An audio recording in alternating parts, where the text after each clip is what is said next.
Hi, everybody. I'm James, and welcome back to Storytime with James. Make sure you like, subscribe, and leave me a comment if you like. All right, this one is called Time is of the Essence. Yes, yes. Look, it was a period in my life where I couldn't, to save my life, be on time. Yes, I would make up stuff and I would make up elaborate uh, lies all about being late. Sometimes I would even call off, because I couldn't be on time. Look, one day I was getting ready to go to work. No, it was the night before. And I was in the bed. I got in the bed like at a decent time. I got in the bed at 11 o'clock, 11 something, PM. And I couldn't go to sleep. So then I end up getting on the phone. So I end up talking for a couple of hours, laughing and everything, And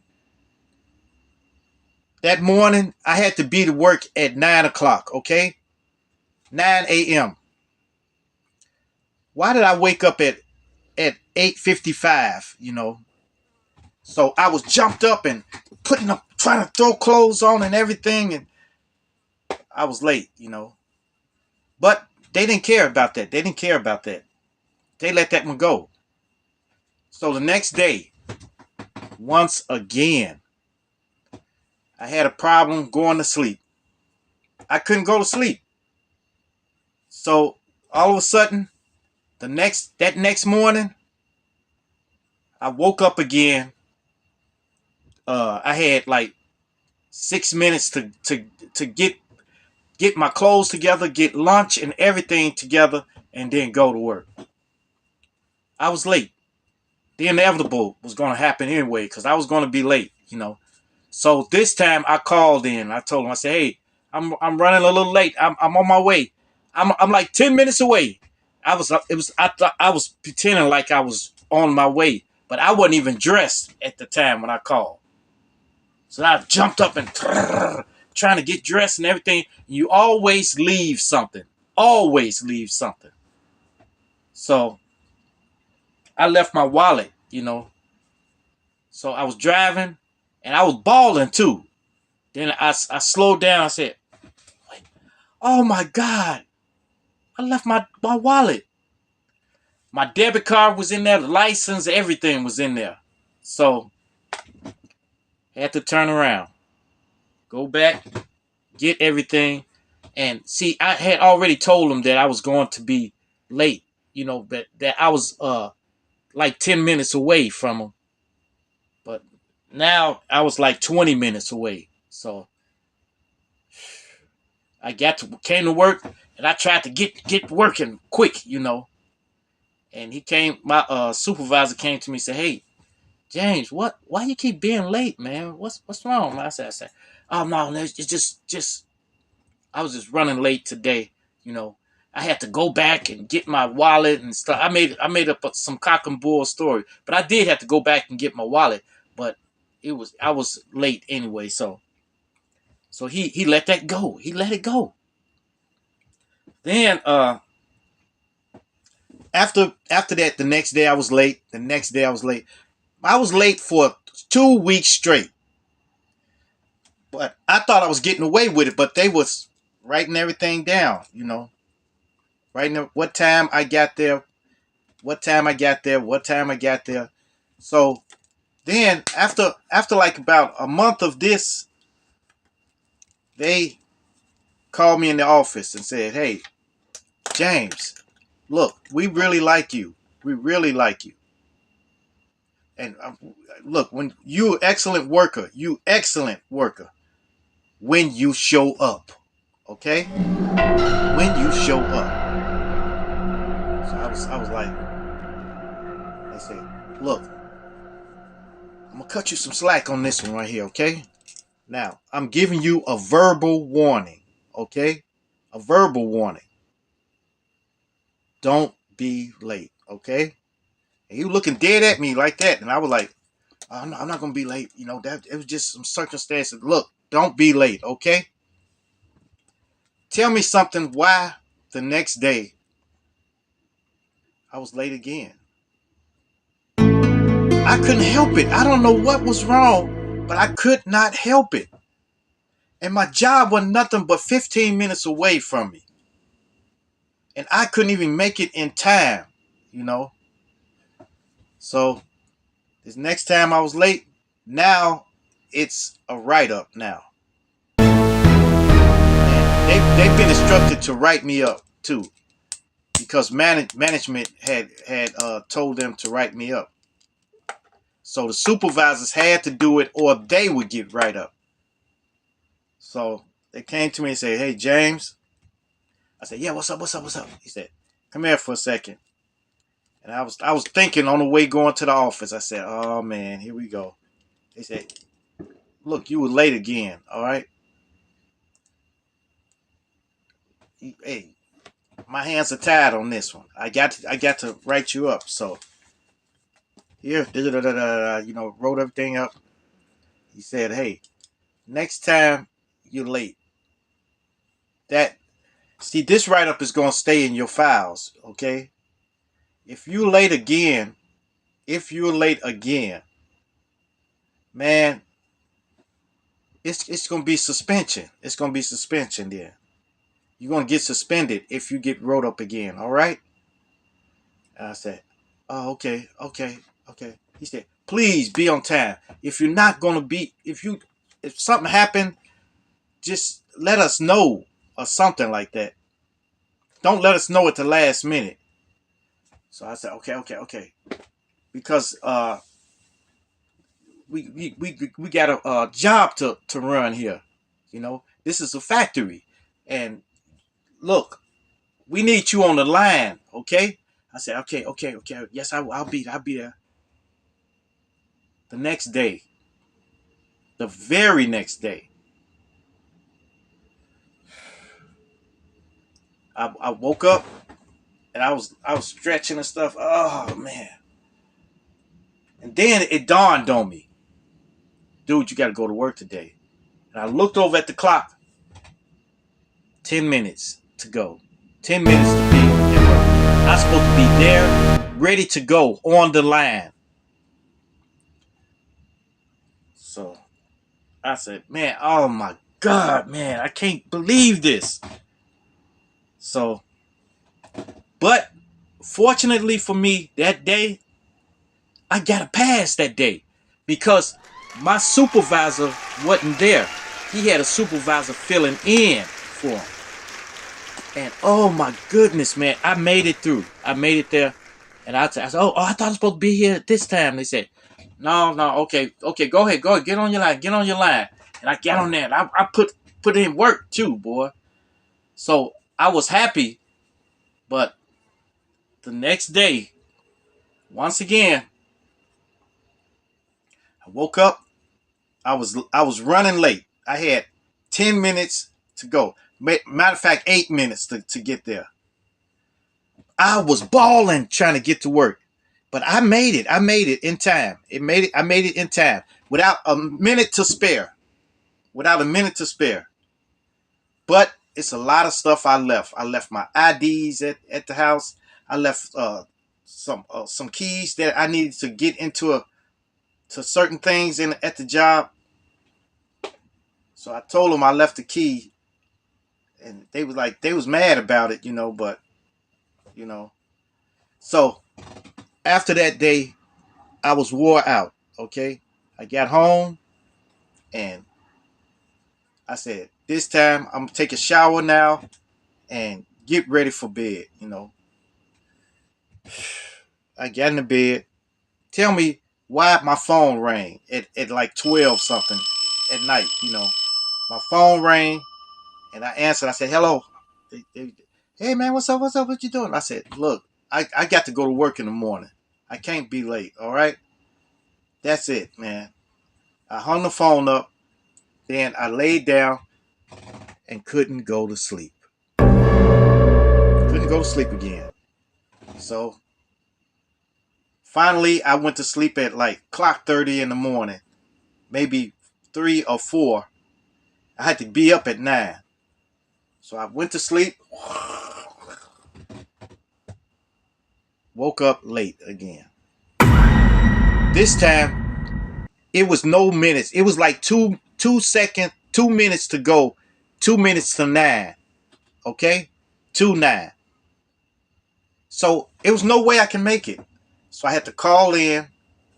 Hey man, I'll be there, man, but I'm running late, man.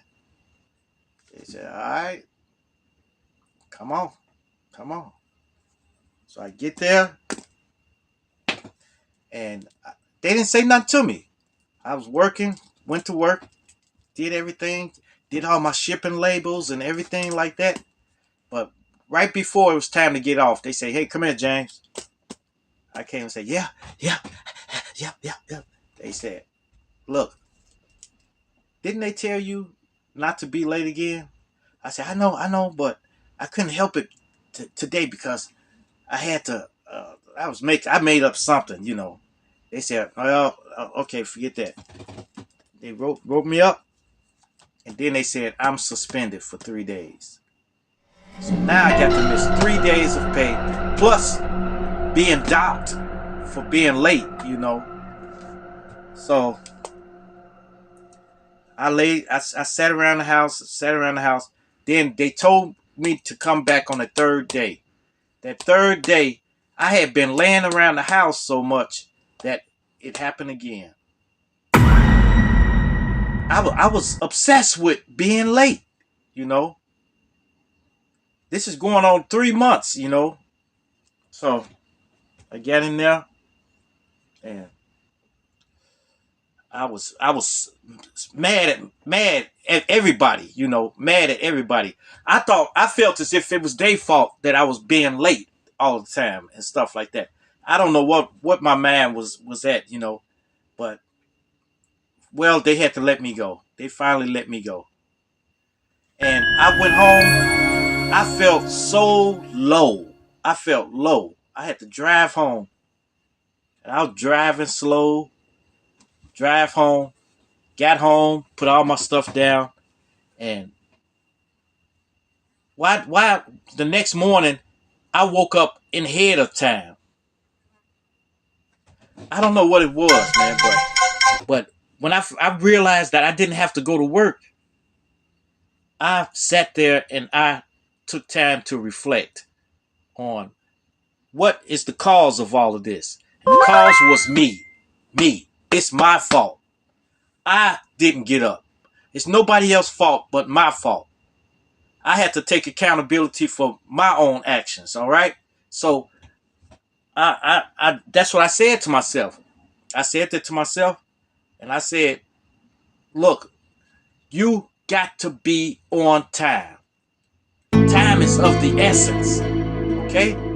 You have to be on time because nobody's going to hold your hand and make you get up and go to work and stuff like that. You got to get your own butt up.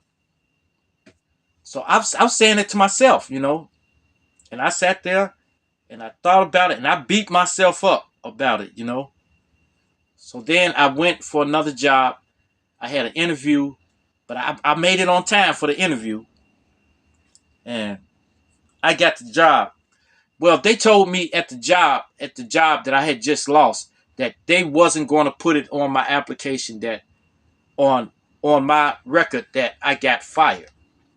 So if anybody else called down there and wanted a recommendation, they would have got a clean recommendation. It's just like I had resigned and stuff like that.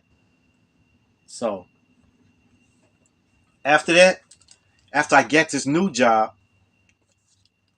I had a new lease on life. New lease on life. I said to myself, I'm not going to be late. I'm not going to let nothing keep me from getting my sleep and getting up and going to work. Okay? No more. And the next day, I got up I got up an hour ahead of time and got everything together, made sure I didn't leave nothing, and I drove and I went to work. And it been going like that ever since, you know. Until I took accountability of being late and stopped blaming everything else, blaming other people. If such and such wouldn't have called me, I would have been, you know, because that's what they got mute on your phone for. Just hit the mute button, you know, or or something. Ugh. But it's it's me, and if you're late, it's you. You making yourself late. It's nobody else's fault but yours.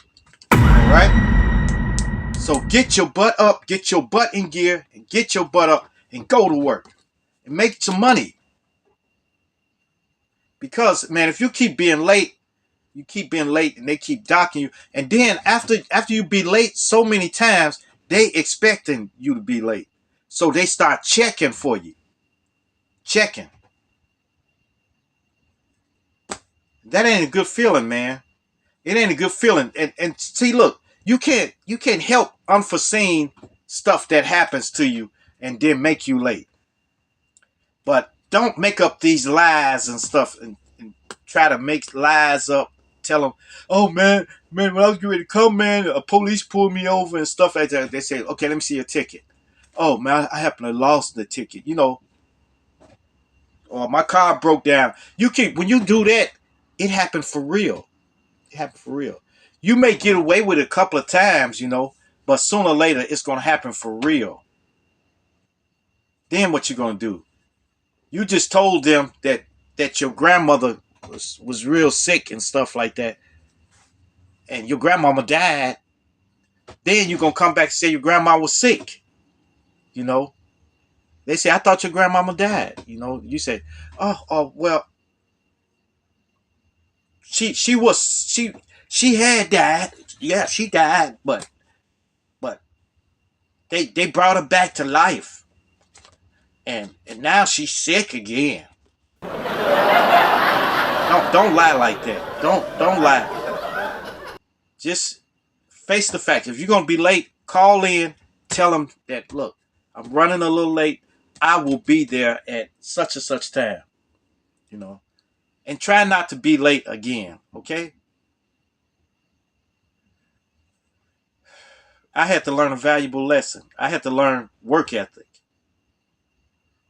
punctuality. You know, be on time. Okay. So now I'm always on time, and I'm always work. And if I got to work, I'm there. You know, because nobody's going to do it for me. I got to do it myself. All right. Okay. Make sure you like, subscribe, and leave me a comment if you like. And hit that bell notification. Hit that bell notification so that you know every time I drop another video. And share, share, share. Share my videos with your family. Share them with your friends. Share them with your loved ones. And even share it with your enemies. Adios. Salamat. Salamat!